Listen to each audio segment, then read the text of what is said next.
Hello friends, welcome to our YouTube channel top study. आज हम लोग 12/9/2024 को एसएससी सीजीएल पीटी का एग्जाम हुआ था। उस दिन के फर्स्ट शिफ्ट में जो भी मैथ के क्वेश्चंस आए हैं उसका हम लोग आज सॉल्यूशन देखेंगे। ये हम लोग का 10वां शिफ्ट है, ठीक है।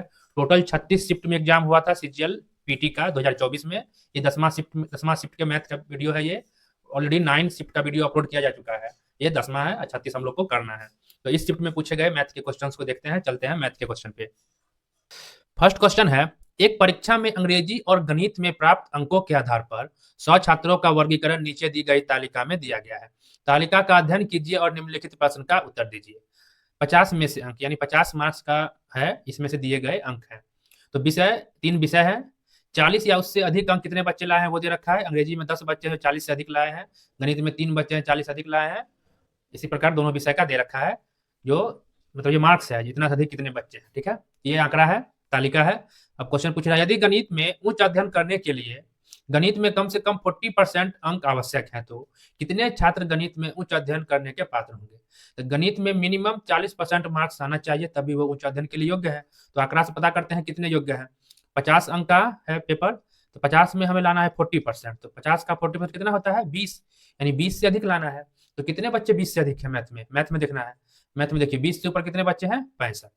यही 65 बच्चे योग्य होंगे उच्च अध्ययन के लिए, ठीक है। चलते हैं हम लोग अब 2 नंबर क्वेश्चन पे। एम और एन एक वृत्ताकार पथ पे चलते हैं। वे विपरीत दिशाओं में एक ही बिंदु से 5 AM को चलना शुरू करते हैं। एम और एन क्रमशः 5 चक्कर प्रति घंटे, 2 चक्कर प्रति घंटे की चाल से चलते हैं। वे उसी दिन 6:30 AM से पहले कितनी बार एक दूसरे को पार करेंगे। देखिए एक वृत्ताकार पॉइंट मतलब पथ है, एक ही पॉइंट से विपरीत दिशा में दोनों चल रहे हैं, इस साइड तो एक इस साइड। ये एम मानते हैं, ये एन मानते हैं। एम चल रहा है 5 चक्कर प्रति घंटे, ठीक है। और एन जो है 2 चक्कर प्रति घंटे के हिसाब से चल रहा है। तो कहीं भी कि समझिए कोई सर्किल में अगर विपरीत दिशा में 2 चीज चलते हैं, कोई गाड़ी कार व्यक्ति कुछ भी, विपरीत दिशा हमेशा हम लोग चाल को क्या करते हैं ऐड करते हैं, और एक ही दिशा में चले तो माइनस करते हैं। ये तो बार बार आया है। अब ऐड काहे करते हैं वो भी समझ लीजिए। मान लेते हैं ये डिस्टेंस 100 है, ठीक है, 100 है। इधर ये 10 के चाल से चला, इधर इधर 25 के चाल से चलता है। तो हम बोले दोनों एक साथ कब मिलेंगे, मान लेते हैं यहाँ पे कहीं मिलते हैं।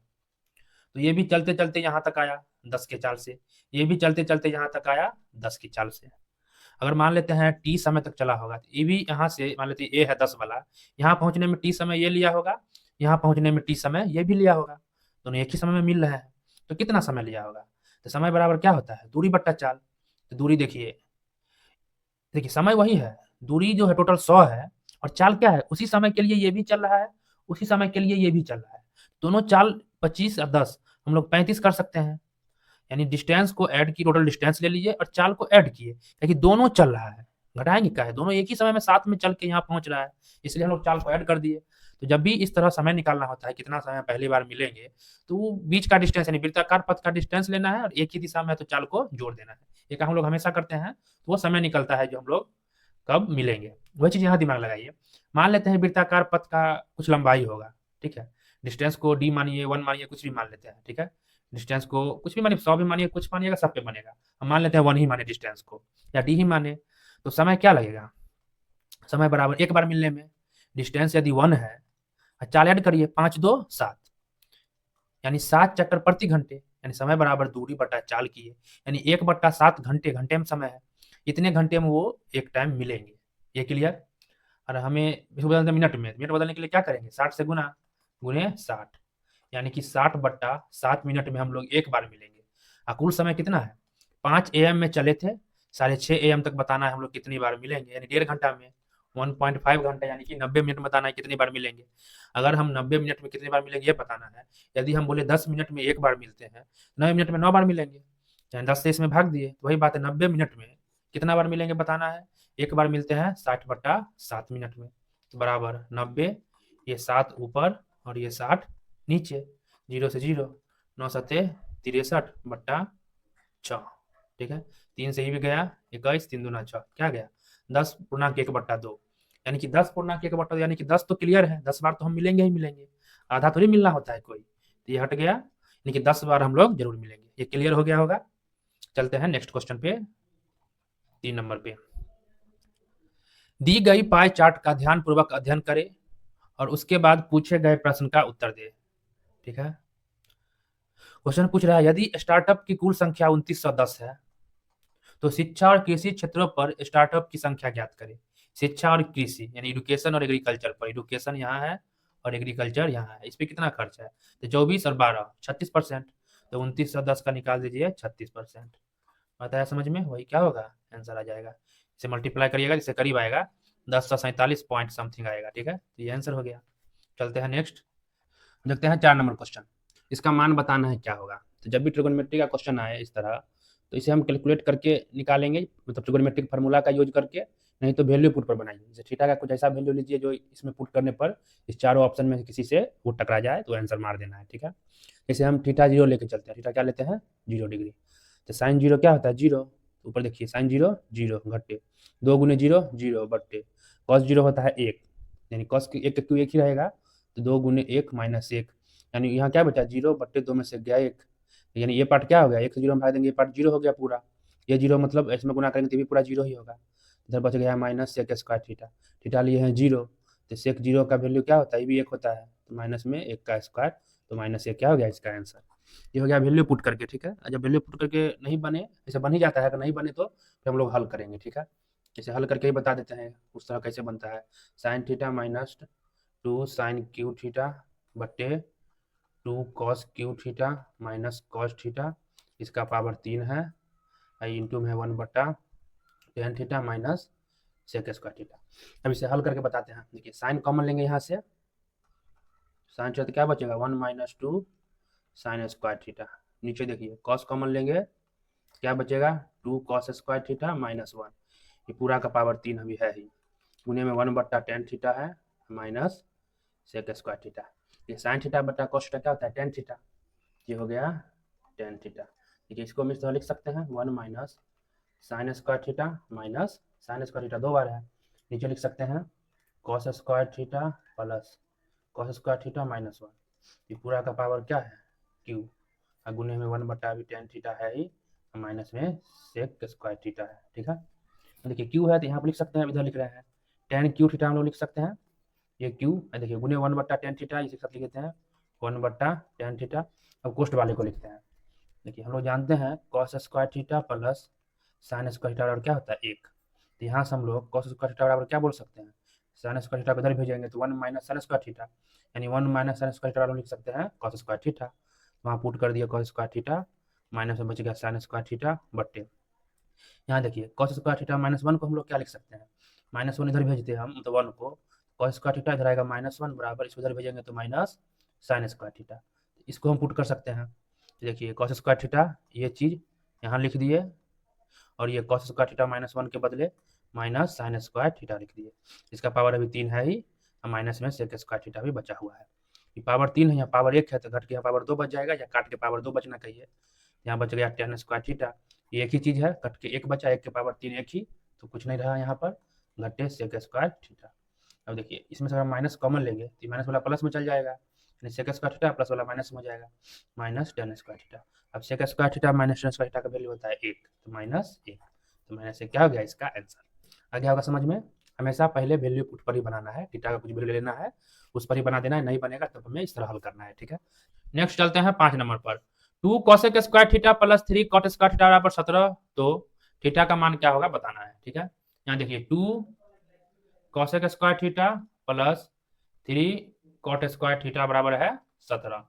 हम लोग जानते हैं cosec square theta minus cot square theta बराबर क्या होता है? 1, ये ध्यान रखना है, कुछ ट्रिगोनोमेट्रिक फार्मूला है उन्हें ध्यान रखना है, ये बराबर क्या होता है? 1। इस इक्वेशन में दोनों तरफ हम 2 से गुना कर देते, 2 cos square theta into 2 cot square theta बराबर 2 हो सकता है।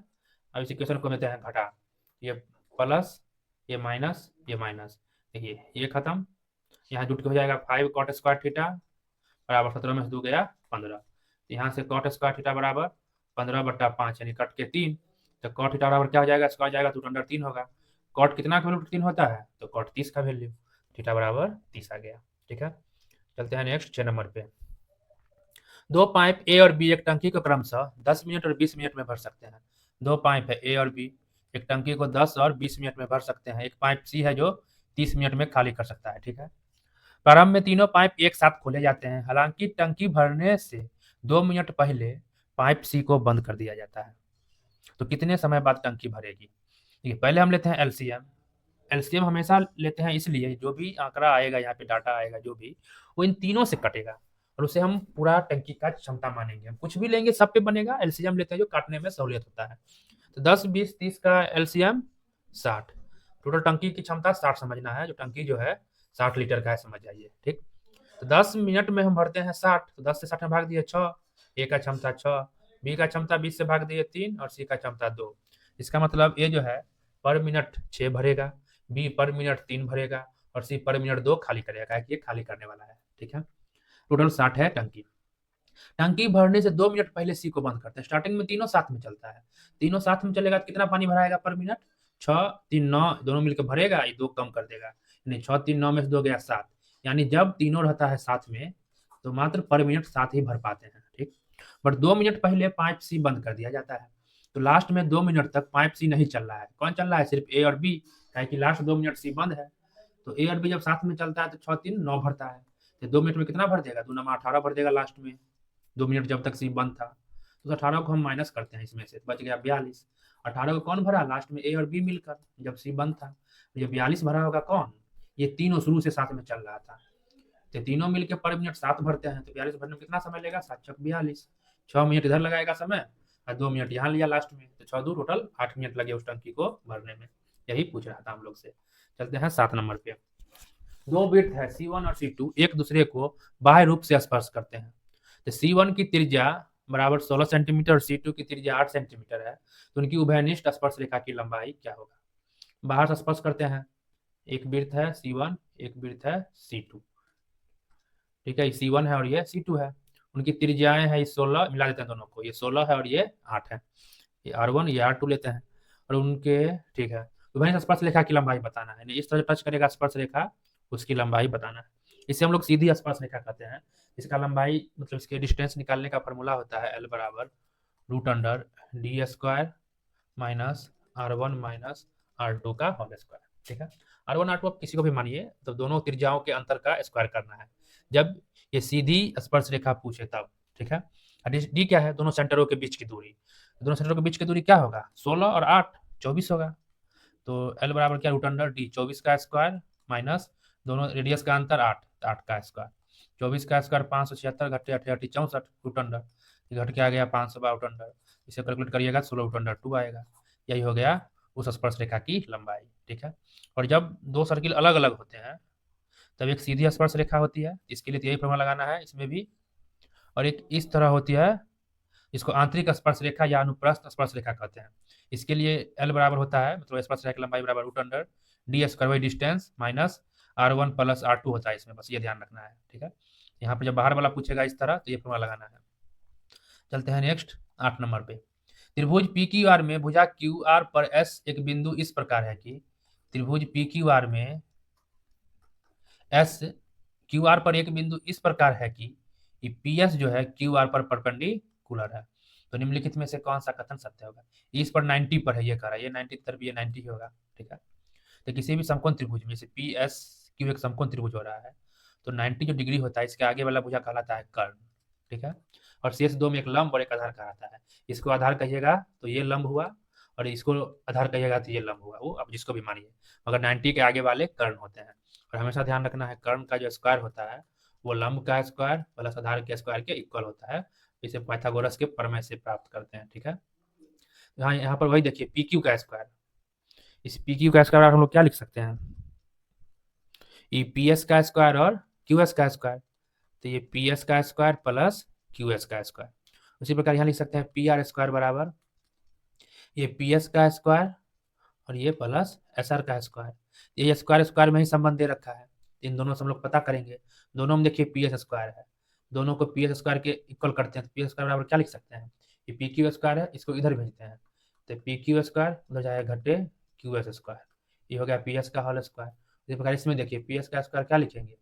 ये PR का स्क्वायर इधर भेजेंगे घटे SR का स्क्वायर, तो ये हो गया फिर PS। ये दोनों बराबर हो सकता है, दोनों एक ही चीज है।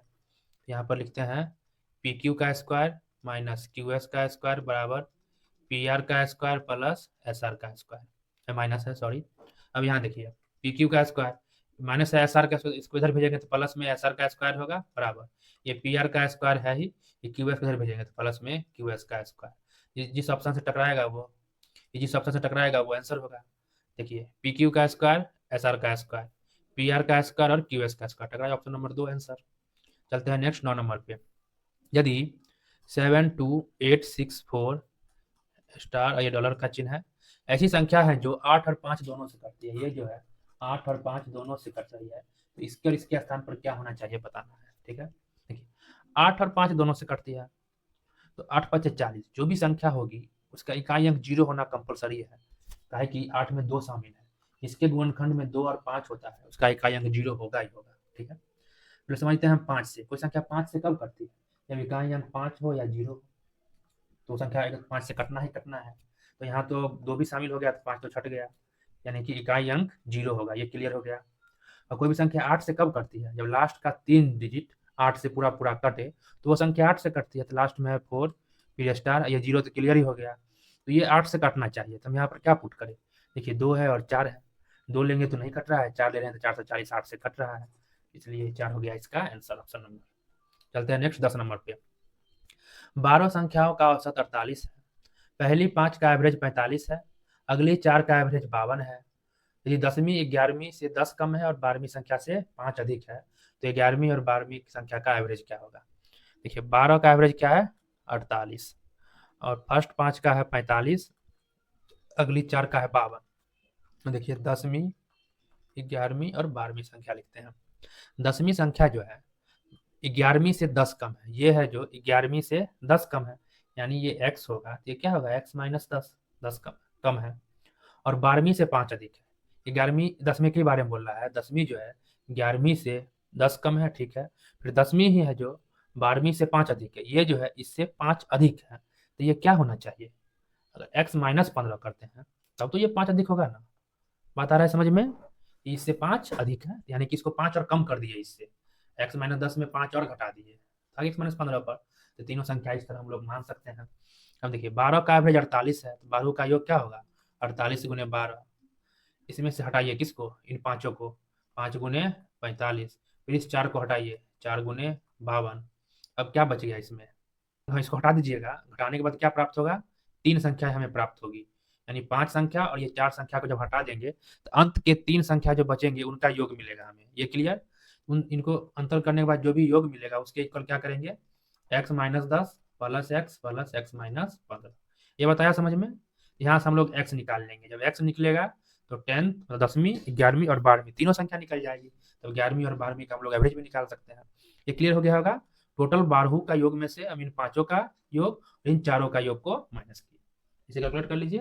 तो देखिए ये भी दिमाग लगा लीजिए, 12 का एवरेज क्या है 48, ठीक है, तो लास्ट वाले 3 का भी एवरेज तो 48 ही होगा, ठीक है, कितना होता है 144 हुआ, जब एवरेज एवरेज करके चल रहा है 144 हुआ। अब यहाँ देखिए स्टार्टिंग 5 का एवरेज 45 है, यानी कि 3 हमारे पास एक्स्ट्रा बच रहा है, क्योंकि कम ही है 48 से, तो 3 गुने 5 15 हमारे पास प्लस में है ही, ये बता रहा है समझ में। ये 52 है, तो ये 48 से 52 यानी कि 4 माइनस में है, ये एक्स्ट्रा ले रखे थे हम लोग, इसका 52 वाले का हिस्सा लेके सब में बांटे थे, ये 52 है, यानी कि माइनस 4 गुने 4 माइनस में 16 है, यानी कि हमारे पास ओवरऑल माइनस 1 बचा, तो इन तीनों का योग क्या होगा 44 ना होके माइनस 1 इसमें सर करके 43 आएगा। ये बात आया समझ में, नहीं आया तो पहले जो बताए हैं वही करिएगा।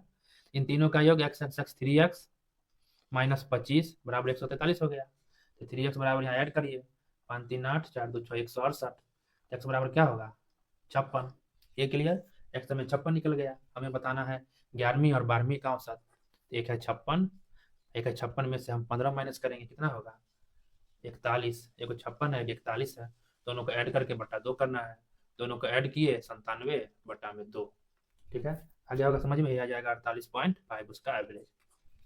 चलते हैं नेक्स्ट 11 नंबर पे। 120 का भुगतान 10 5 2 के सिक्कों में किया जाना है, इसके लिए कुल 25 सिक्कों का उपयोग किया जाता है, निम्नलिखित में से कौन सी संख्या भुगतान में उपयोग किए गए 10 सिक्कों की संख्या, वो हमें बताना है, 10 रुपए की सिक्कों की संख्या कितना जो हम लोग भुगतान किए होंगे, ठीक है। देखिए 10 रुपए के सिक्के हमारे पास, 5 रुपए के सिक्के हैं और 2 रुपए के सिक्के हैं। मान लेते हैं 10 रुपए के हमारे पास एक्स सिक्के हैं, 5 रुपए के वाई सिक्के हैं और 2 रुपए के जेड सिक्के हैं।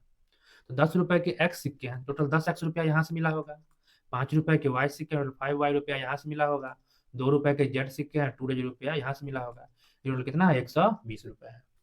और इन तीनों सिक्कों का योग क्या है? X plus Y plus Z 25 है। ठीक है, अब हमें वही एक्स का वैल्यू बताना है, ऑप्शन में से क्या होगा 10 रुपए की सिक्कों की संख्या। देखिए यहाँ हम इस तरह लिख सकते हैं, 10 एक्स में से 8 एक्स हटाए, 2 एक्स बचा हुआ है। यहाँ से हम 3 वाई को इधर कर लिए, मेरे पास क्या बचा? 2 एक्स 2 वाई 2 जेड। तो 2 एक्स 2 वाई 2 जेड, इसी को हम इसे तोड़ के लिखे हैं। 2 कॉमन लेंगे तो X plus Y plus Z बराबर में 120 है। इसका वैल्यू है 25 दूना 50, इधर भेजेंगे, यानी 8 एक्स प्लस 3 वाई बराबर 120 में से 50 जाएगा, बच जाएगा 70। ये क्लियर? यहाँ से लिख सकते हैं 3 वाई बराबर 70 घट्टे 8 एक्स, तो वाई बराबर 70 घट्टे 8 एक्स बट्टे में 3। अब देखिए एक्स वाई जेड सिक्कों की संख्या है, तो निगेटिव में तो होगी नहीं है। जब भी होगा एक्स हो वाई हो या जेड हो ग्रेटर देन जीरो ही होगा। यहाँ देखिए 70 घट्टे 8 एक्स बट्टा 3 ग्रेटर देन जीरो होगा। यहाँ लिख सकते हैं 70 घट्टे 8 एक्स ग्रेटर देन 3 गुना होगा, जीरो हो जाएगा। देखिए बड़ा ग्रेटर देन लेस देन या इक्वल कोई भी चिन्ह हो, हल करने का तरीका वही होता है। बराबर के उस साइड भेजेंगे, माइनस को तो प्लस में होगा, प्लस वाले माइनस में होगा। जैसे हम लोग हल करते हैं वही चीज होने वाला है। 70 ग्रेटर देन माइनस हो जाएगा तो हो जाएगा 8 एक्स। 70 8 एक्स से बड़ा होना चाहिए। 70 8 बट्टा में आएगा, बड़ा होना चाहिए एक्स से। इसे भाग दीजिएगा तो जाएगा 8 8 64, 8 पॉइंट समथिंग 8.2 समथिंग आएगा। ठीक है, ग्रेटर देन एक्स, यानी एक्स जो है 8.2 से छोटा होगा। ये हमें क्लियर हो गया। तो ऑप्शन नंबर 10 को तुम कभी नहीं मारना, ताकि इससे छोटा होने वाला है। अब देखिए ऑप्शन पे से मारना होगा। अब हमें ऑप्शन से छाटना पड़ेगा। एक्स जो है 8.2 से कम होगा तो पहले किसको चेक करें? 8 को ही चेक करते हैं, किसी को कर सकते थे। 8 को चेक करते हैं, यदि एक्स 8 हो तो क्या वेरीफाई करता है? सब नहीं, वो देखेंगे। एक्स हम 8 लेते हैं, देखिए यहाँ एक्स हम 8 यहाँ पुट करते हैं इसी में, तो वाई निकलेगा 70 घट्टे 8 8 64 बट्टे में 3, 6 बट्टा 3 क्या निकल गया? 2। एक्स 8 लिए तो वाई क्या निकला? 2। तो जेड क्या होगा? 8 2 10, तो बच गया 10 25 में 10 घटाएंगे 15 जेड होना चाहिए। ये क्लियर हो गया। अब 10 रुपए वाले 8 सिक्के हैं, 10 अट्ठे 80 रुपए। 5 रुपए वाले 2 सिक्के हैं, 5 दूना 10 रुपए। 2 रुपए वाले 15 सिक्के हैं, 15 दूना 30 रुपए। इनका योग कितना हो रहा है? देखिए 120 हो रहा है, मतलब वेरीफाई किया। यानी 10 रुपए के सिक्कों की संख्या कितना होगी? 8 होगी। चलते हैं नेक्स्ट 12 नंबर। यदि x प्लस 1 बटा एक्स बराबर 15 है तो इसका वैल्यू बताना है क्या होगा। ठीक है, जिसको हम हल करके ये लिख सकते हैं, भी का जोड़ करेंगे तो एक्स स्क्वायर प्लस 1 बटे में एक्स बराबर 15। यहाँ से एक्स स्क्वायर प्लस 1 बराबर क्या आ गया? 15x। तो यहाँ देखिए ऊपर में 7 कॉमन लेंगे इन दोनों में, एक्स स्क्वायर प्लस 1 होगा, माइनस में 9x बचा बटे, यहाँ देखिए एक्स स्क्वायर प्लस 1 को इधर लिखे, एक्स को इधर लिख दिया। ये है 15x। यहाँ पर हम 15x पुट करेंगे तो 15 सते 105x घटे 9x। इसका वैल्यू पुट करेंगे 15, तो 15x घटे x 14x। 105 में से 9x घट बच जाएगा 96x बटे 14x, एक्स एक्स कट जाएगा, ये हो जाएगा 48 बटे 7। तो ऑप्शन नंबर बी आंसर। चलते हैं नेक्स्ट 13 नंबर पर। टी बराबर 2/5 है तो व्यंजक ये का मान क्या होगा? बस टी का वैल्यू पुट करके हल करना था हमें। 2/5 का क्यू हो जाएगा प्लस 3/5 का क्यू हो जाएगा प्लस, ये प्रॉब्लम आ रहा है पता नहीं क्या आ रहा है, 9/5 टी होगा। इसे बस पुट करके आप लोग हल कर लीजिएगा, इसमें कुछ नहीं है। ठीक है, चलिए 14 नंबर पे, निम्नलिखित व्यंजक का मान ज्ञात करें। ये किसके इक्वल होगा बताना है। देखिए इसमें अगर दोनों तरफ 1 प्लस साइन थीटा बटा 1 प्लस साइन थीटा से मल्टीप्लाई करते हैं तो क्या होगा? ऊपर बचेगा 1 प्लस साइन थीटा का होल स्क्वायर, नीचे a minus B into A plus B. क्या होता है?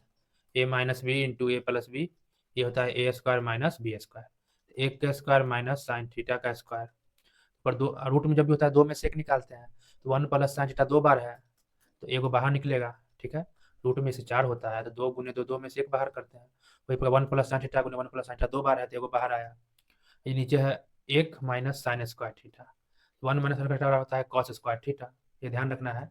Cos square theta plus sine square theta होता है 1, तो यही से हुआ 1 माइनस साइन स्क्वायर थीटा बराबर कॉस स्क्वायर थीटा।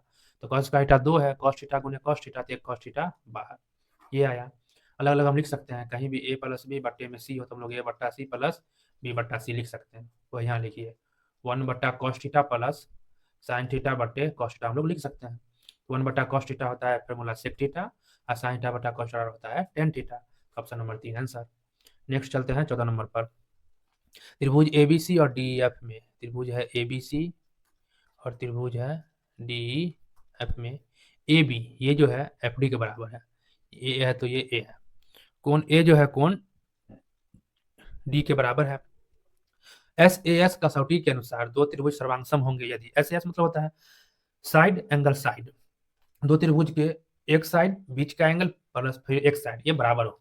जैसे ये दोनों एस एस कसौटी पर कब सर्वांगसम, वो हमसे पूछ रहा है। ये भुजा इसके इक्वल, ये एंगल इसके इक्वल, देखिए साइड एंगल हो गया, तब एक साइड ही बचा, कौन साइड लेंगे, ये साइड एंगल साइड, यानी जो एसी है टी के क्या होना चाहिए, इक्वल होना चाहिए। सर्वांगसम का भी कंसेप्ट हम पिछले शिफ्ट में बताए हुए हैं, ठीक है। पूरा कंसेप्ट तो बताने के लिए पूरा क्लास चाहिए, बट इतना बताए हैं जब समझ जाइएगा। चलते हैं नेक्स्ट 16 नंबर पे। दी गई तालिका 4 अलग अलग महीनों में 4 अलग अलग कंपनियों द्वारा बेचे गए साबुनों की संख्या को दर्शाती है। तो मई में कंपनी क्यूएस द्वारा बेचे गए साबुनों की कुल संख्या जुलाई में कंपनी पी द्वारा बेचे गए साबुनों की कुल संख्या से कितना परसेंट अधिक है वो बताना है। देखिए मई मंथ में क्यू और एस, ये और ये द्वारा बेचे गए कुल साबुनों की संख्या क्या होगा, दोनों को ऐड करते हैं, 6 4 3 7 7 5 2 1 1 2 1 3 3276। ये हो गया मई में कंपनी क्यूएस द्वारा बेचे गए साबुनों की संख्या 3276। और जुलाई में कंपनी पी द्वारा बेचे गए साबुनों की संख्या 1820। तो पूछ रहा है ये जो है 1820 से कितना परसेंट अधिक है, पहले अंतर निकालते हैं तो बताएंगे कितना अधिक है। दोनों का अंतर करते हैं, 1820 माइनस करेंगे, 6 में 6 0, 7 में 2 5, 12 में 7 4 1, 1456 आ गया, यानी 1456 अधिक है। तो 1456 किसे कंपेयर करेंगे, 1820 से कंपेयर करना है। 1456 अधिक है किस पे, 1820 पे, इसे कंपेयर करते नीचे लिखते हैं गुणे 100%। इसे कैलकुलेट करिए 80% आएगा, 0 से 0 कैंसिल, 8 मरतबे कटेगा, 8 दाएं 80%। नेक्स्ट 16 नंबर पर, राज 1200 में अपने 3 मित्रों के बीच 2:1:3 के अनुपात में बांटता है। सबसे बड़े हिस्से का 3 गुना, सबसे छोटे हिस्से के 2 गुना के योग के बराबर धनराशि ज्ञात करें। देखिए 2:1:3 के अनुपात में बांट रहा है 1200 रुपए को, तो 3 2 5 1 6 का वैल्यू है 1200, 1 का वैल्यू है 200, सबसे बड़ा हिस्सा क्या है 3 का वैल्यू 3 दूना 600, इसका 3 गुना तो गुने 3, सबसे छोटे हिस्सा 1 है तो 1 का वैल्यू 200 है, उसका 2 गुना तो गुने 2 का योग बताना है। 36 हो गया 1800, ये हो गया 400, 1800 400 क्या हो गया 2200 आंसर। नेक्स्ट चलते हैं 18 नंबर पर, पी क्यू आर के आई का अनुपात, पी क्यू आर के आई का अनुपात जो है 10:12:9 है, और वाई का अनुपात यानी खर्चे का जो अनुपात है 12:15:8 है, यानी 12 रुपया ही खर्च करता है तो 15 ही करता है, 8 ये करता है।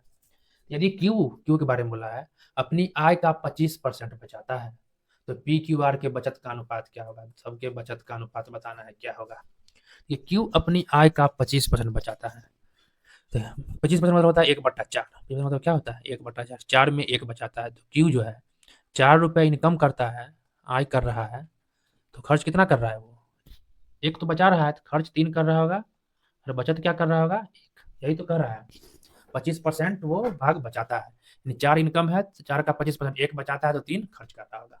इसी का तुलना यहाँ कर दीजिए, देखिए क्यू जो है 15 वही कर रहा है, तो 3 को 15 के बराबर करते हैं तो क्या 5 गुना करेंगे, 3 बचे 15, तब तो 15 पहुंचेंगे। तो 3 को हम 5 गुना किए तो क्या पहुंचे 15 पर, ये भी 5 गुना करेंगे, 4 बचे 20, कहने का मतलब 20 रुपया इनकम होगा तब तो ये 15 बचाएगा, 15 वही करेगा और 5 रुपए बचाएगा। ये क्लियर, 20 का 25% 5 होता है, तो 15 वही कर रहा है। इस 12 को हम लोग 20 बना देते हैं, तो 12 को 20 बनाने के लिए क्या करेंगे, 12 हम कितना से गुना करें, 3 चौक 5 बट्टा, देखिए 3 से करते हैं, 3 चौक 12, 4 बचे क्या हो गया 20, यानी 5/3 से गुना करेंगे तो ये 20 होगा। तो 5/3 से सब में गुना करना पड़ेगा कि सब रेशियो में है, 5/3 5/3 5/3, यहाँ हो गया, ये क्या हो गया 50/3, नीचे लिखते हैं 50/3 हुआ, क्यू 20 हुआ और आर क्या होगा 3 तिया 9 5 तिया 15 होगा, ये आय हो गया। तो वहां पर क्यू का खर्चा क्या था 15, अब बचत था 5, ये आ रहा है समझ में, हम 1 को कंपेयर करके बढ़ रहे हैं, ये हो गया 5। देखिए ये 15 है, हाँ तो बचत हो गया 5, इसका खर्चा क्या है वह है पी का 12 ही था, जब ये 15 है तो ये तो 12 ही रहेगा, कुछ चेंजिंग यहाँ नहीं किए हैं, और ये 8 ही रहेगा। तो सभी का वह निकालते हैं, तो 50/3 आय है, 12 माइनस करेंगे इसमें से तो कितना आएगा 50/3 घटे 12, तो 12 तिया 36, 50 घटे 36 बट्टे में 3, तो आ गया 14/3। पी का जो बचत है 14/3 है अनुपात। क्यू है, इसका बचत है 5, 20 में से 15 गया 5, और आर का बचत क्या है, 15 में 60 गया 7, तो ये है 7। बात आ रहा है समझ में? यही है तीनों का रेशियो। तो बट्टा में 3 है, सब में 3 से गुना करते हैं तो खत्म हो जाएगा 3। 3 से गुना किए 14, 3 से गुना करेंगे 15, 3 से गुना करेंगे 21, तो 14:15:21 क्या हो गया, उसके बचत का अनुपात। आ रहा है समझ में? जो भी क्वेश्चन समझ में ना आए वो कमेंट में जरूर बताइएगा, उसको हम स्पेशल उसी क्वेश्चन का हम वीडियो बना के 2 मिनट का अपलोड कर देंगे, समझ जाइएगा। एक भी कमेंट आएगा जिस क्वेश्चन पर जो हमको समझ में नहीं आ रहा है उसका हम वीडियो बना के डाल देंगे, ठीक है। तो 19 नंबर है, इसे सरल करें, इसे हल कर लीजिएगा, बोर्ड मार्क्स का क्वेश्चन है, कुछ नहीं है इसमें। चलते हैं नेक्स्ट 20 नंबर पे। एक दुकानदार ने एक वस्तु पर 5,000 मूल्य अंकित किया। दुकानदार 20%, 15%, 10% की क्रमिक छूट देता है, 3 को छूट दिया, तो विक्रय मूल्य क्या होगा? 20% 80/100, 15% 85/100, 10% 90/100, 3 छूट दिया, इसे कैलकुलेट कर दीजिए, आ जाएगा 3060। चलते हैं नेक्स्ट 21 नंबर पे। एक बेलन की ऊंचाई 20 सेंटीमीटर है, पार्श्व पृष्ठ क्षेत्रफल 1760 सेंटीमीटर स्क्वायर है, इसका आयतन। बेलन का आयतन क्या होता है, पाई स्क्वायर एच। तो पाई में देखिए 22/7 होता है, पाई में 11 है। तो पहला कोशिश करिएगा जब भी आयतन पूछे बेलन का या शंकु का या वृत्त का, सब में देखिए पाई है, इसमें भी पाई है, तो कोशिश करिएगा ऑप्शन से छांट दे, यानी जो 11 से कटता है वो मार देना है, ठीक है। यदि 2-3 कटे तो फिर बनाना पड़ जाएगा, कोई एक ही 11 से कट रहा है तो आंसर होगा ही होगा। 11 से काटने का नियम क्या है, 8 2 3 4 हम देते हैं। 11 से कटेगा हम कैसे जानेंगे, एक अंक छोड़ के जोड़िए, जैसे 4 लिए तो फिर 2 को लीजिए, 4 2 6, बचा 3 और 8 दोनों को जोड़िए, शेष बचे हुए को जोड़ देना है, 3 8 11। तो इन दोनों का अंतर क्या आया, 5। तो ये जो अंतर है 0 या 11 आए तब वो संख्या 11 से कट जाएगी, इसके अलावा कुछ आए तो न कटेगी। जैसे पहला ऑप्शन देखते हैं, 2 3 5 1 6, 0 और 2 जोड़ेंगे तो 2, 6 में से 2 गया 4, 11 से कटेगी नहीं, यहीं पे खत्म। इसको देखिए 0 3 1, तो 4 हो गया ऐड, 2 2 4, देखिए अंतर हो गया ना 0, 11 से कट गया तो ये आंसर होगा। जब ऑप्शन से मारिएगा तो एक बार सभी को चेक कर लीजिएगा, चेक करने में कितना टाइम ही लगता है, ताकि कहीं 2 ऑप्शन 11 से कट रहा हो तब क्या करेंगे, तो हल करना पड़ेगा, ठीक है। तो 2, ये देखिए 3, ये भी अंतर न आने वाला है, ये भी अंतर न आने वाला है, तो ये मार के हम लोग निकल जाएंगे। नहीं तो फिर हल करिए, पार्श्व क्षेत्रफल क्या होता है, 2πr/h बराबर 1760 है। यहाँ से हम लोग h को, h पता है 20 है, 2 गुने 22/7 गुने r गुने 20 बराबर 1760, यहाँ से r निकलेगा, आयतन होता है πr² है, 4 निकाल कर पुट करिए, h पुट करिए, हल करिए, आंसर चला आएगा। चलते हैं नेक्स्ट 22 नंबर पर। दी गई तालिका का अध्ययन कीजिए और निम्नलिखित प्रश्न का उत्तर दीजिए। दी गई तालिका, ठीक है।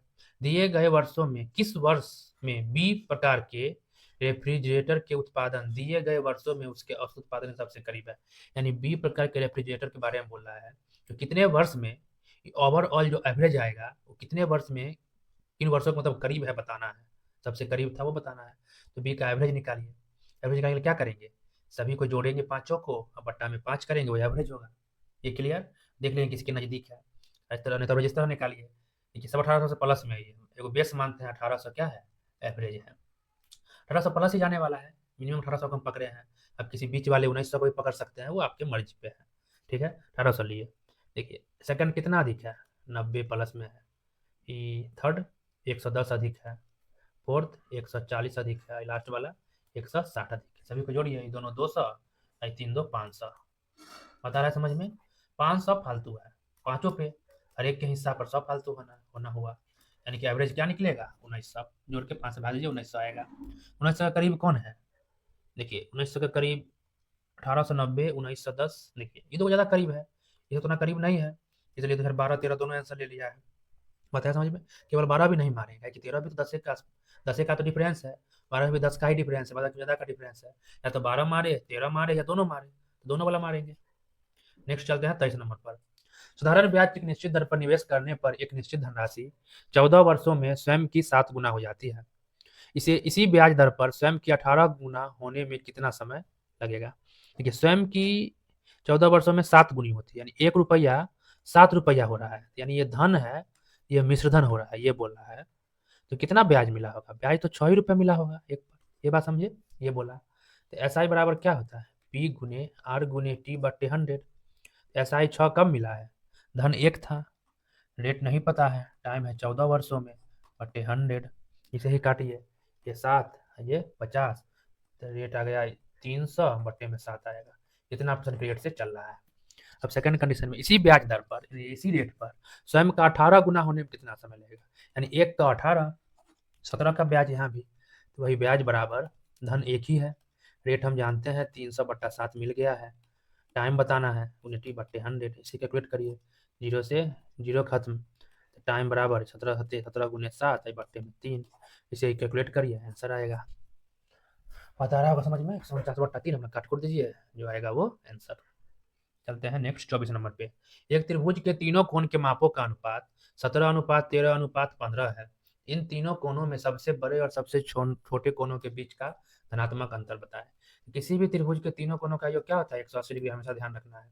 तीनों का रेशियो है 17, 13, 15, तीनों को जोड़िए, 17, 13, 30, 15, 45, 45 का वैल्यू 150 है, एक का वैल्यू 4 होगा, 45 चौके कटा।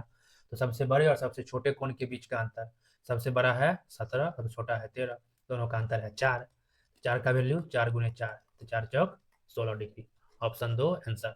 चलते हैं नेक्स्ट 25 नंबर पर। ये दे रखा है तो एक्स का मान बताना है, 28.9 बट्टे में एक्स बराबर एक्स बट्टे 36.1 है। ये ध्यान रखना है कहीं भी ए अनुपात बी होता है समानुपात का चिन्ह, सी अनुपात डी इसी रूप में दे रखा है। ए अनुपात बी, इसको ए बट्टा बी लिखेंगे, सी अनुपात डी, सी बट्टा डी लिखेंगे, समानुपात को हम लोग बराबर लिखते हैं, इस तरह इसको हम लोग लिख लिए। एक्स एक्स एक्स स्क्वायर बराबर 28 गुने 36.1, मतलब बोलेगा बट्टे में 10, बट्टे में 10, एक्स बराबर इसका रूट निकालेंगे, तो 89 से बाहर आया 17, इससे बाहर आएगा 19, नीचे बाहर आएगा 10, तो गुना करिएगा आ जाएगा 323 बट्टे में 10, यानी 32.3 इसका आंसर। ठीक है, तो कैसा लगा यह वीडियो, अच्छा लगा तो वीडियो को लाइक करें, चैनल को सब्सक्राइब करें, और जो भी क्वेश्चन समझ में न आया हो उसको कमेंट बॉक्स में जरूर बताएं, जो क्वेश्चन आप ना समझे हो उसका हम स्पेशल उस क्वेश्चन का हम वीडियो बना के डाल देंगे तुरंत। ठीक है, तो आप क्लियर हो जाइएगा वहाँ पे। मिलते हैं नेक्स्ट वीडियो में, नेक्स्ट शिफ्ट में। Thank you for watching.